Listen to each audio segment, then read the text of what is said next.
নতুন আরেকটি ব্লগ নিয়ে চলে আসলাম বন্ধুরা। এই তো সকাল থেকে শুরু করছি, নাস্তা থেকে শুরু করে দিলাম আজকের ব্লগটি। আসসালামু আলাইকুম বন্ধুরা, কেমন আছেন সবাই? সবাইকে জানাচ্ছি আমার নতুন চ্যানেল পক্ষ থেকে অনেক অনেক ভালোবাসা ও শুভেচ্ছা। সবাইকে আমন্ত্রণ জানাচ্ছি আজকে আমার ব্লগটি দেখার জন্য বন্ধুরা। সবাই দেখবেন আর আমার চ্যানেলটা সাবস্ক্রাইব করে পাশে থাকবেন, তাহলে নতুন নতুন ভিডিওগুলো ব্লগগুলো ছাড়লে দেখতে পারবেন। তো এই যে নাস্তা ভেজে নিলাম, তো এখন এই যে আম দিয়ে আজকে নাস্তা খাবো। এই তো এখন দুপুরের রান্নাটা বসিয়ে দিলাম। ভাত বসিয়ে দিয়েছি রাইস কুকারেতে।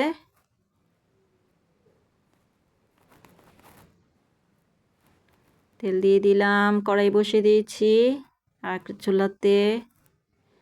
তো এখন আমি রান্না করছি লতি শুটকি। আজকে সব মশলাটি দিয়ে দিলাম, পেঁয়াজটার ভিতরে পানি দিলাম, এখন একটু ভালো করে কষিয়ে নেব। তারপরে যে সিদ্ধ করা শুটকিগুলো দিয়ে দিলাম। কার কার ভালো লাগে বন্ধুরা, আমার আপুরা লতি শুটকি খেতে, আমাকে কমেন্টস করবেন। তো এই যে এখন আমি শুটকি তো কষিয়ে নিলাম, লতিটাও দিয়ে দিলাম। এখন ভালো করে নেড়ে চেড়ে দিচ্ছি। লতিটা ভালো করে কষাবো এই পানিটা দিয়ে, আর পানি দিব না। তো এই যে কষানো হয়ে গিয়েছিল, আবার একটু পানি দিয়ে আমি আবারও কষাবো, কারণ লতিটা একটু গলেনি এখনও, আর একটু গলবে। তো এই যে মাখো মাখো হয়ে আসছে, লতিও গলে গেছে। এখন একটু জিরা গুঁড়ি দিয়ে দিলাম উপর দিয়ে। খুবই ভালো লাগে জিরার ফ্লেভারটা আমার কাছে। তো এই যে ভালো করে নেড়ে চেড়ে দিচ্ছি।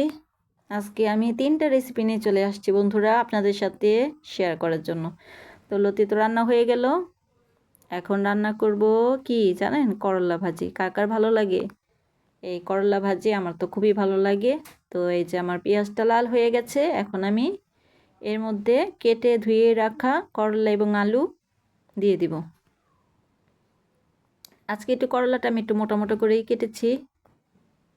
সবসময় তো একদম চিকন চিকন করে কেটে দিই, আজকে মোটা করে দিলাম, দেখি কেমন লাগে খেতে। করলা আমার খুবই ভালো লাগে, ভাজি হোক আর তরকারি হোক, যেটাই হোক। এখন দিব লবণ, আর একটু দিব হলদি গুঁড়ি। সবসময় তো সাদা রান্না করি, আজকে একটু মশলা দিয়ে রান্না করব। আর একটু দিলাম ধনিয়া গুঁড়ি। তো এই যে একটু ভাজা ভাজা হয়ে আসছে, গলেও গেছে মনে হয় আমার করলাটা। এখন একটু দেখে নিই, আলু করলাটা একটু দেখি। এই তো আলু গলে গেছে, করলাটাও গলে গেছে, হয়ে গেছে। তো আমি আর একটা কড়াই এখন বসিয়ে দিলাম, এটাতে রান্না করব এখন হচ্ছে ডাল, ছোলার ডাল রান্না করব। ছোলার ডাল আগে থেকে সিদ্ধ করে রেখেছিলাম। তো এখন রসুন আর পেঁয়াজ দিয়ে মশলা দিয়ে ভালো করে এই ডালটা রান্না করে নেব। তো আজকের ব্লগটি কেমন লাগলো বন্ধুরা? সবাই লাইক কমেন্ট শেয়ার করবেন, সাবস্ক্রাইব করে পাশে থাকবেন, আমার চ্যানেলের সাথেই থাকবেন, সাপোর্ট করবেন বন্ধুরা। সবাই কমেন্টস করবেন, পাশে থাকবেন। তো এই তো ডালটা আমার এখন ফোড়ন দেওয়া হয়ে গেছে, একটু ভালো করে বলক আসলে নামিয়ে ফেলবো। একটু জিরা ফাঁকি দিলাম, বা জিরার গুঁড়ি যেটাই বলেন, আমি জিরা গুঁড়িটা বেশি ব্যবহার করি, তাই জিরা গুঁড়িটা দিই। সবাই ভালো থাকবেন বন্ধুরা, আল্লাহ হাফিজ।